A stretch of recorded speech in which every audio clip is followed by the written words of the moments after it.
जेते जहाँ कहले भी एबे भी नवीन पट्टनायक ओडिशार लोकप्रिय नेता भाव में परिचित अच्छा लोक समर्थन तांको पछरे भी रही। शुणु जितवा हारिबा ये गणतंत्र रे ये एक स्वाभाविक प्रक्रिया। विजु जनता दल निर्वाचन रे बेसी अधिक भोट पाइथिले मध्य पराजय वरण करिछि।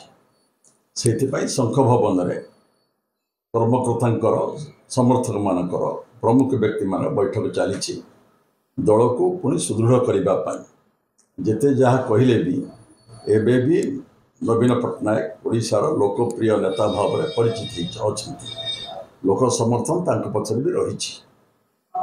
वर्तमान दल को केमती आगू को नेबे दल को आहरी मजबूत करेंगे दृढ़ करेंगे से शंख भवन रे नवीन पट्टनायक नेतृत्व में बारंबार बैठक चली आलोचना चली समीक्षा चली ये परंपरा लगी रही विजु जनता दल ओडिशा रे आहरी शक्तिशाली दल भाव में छिड़ा पार पदयात्रा प्रोग्राम कार्यक्रम रखिंट सभ्य संग्रह कार्यक्रम रखिंट जहाँ दल को आहरी सुदृढ़ कर।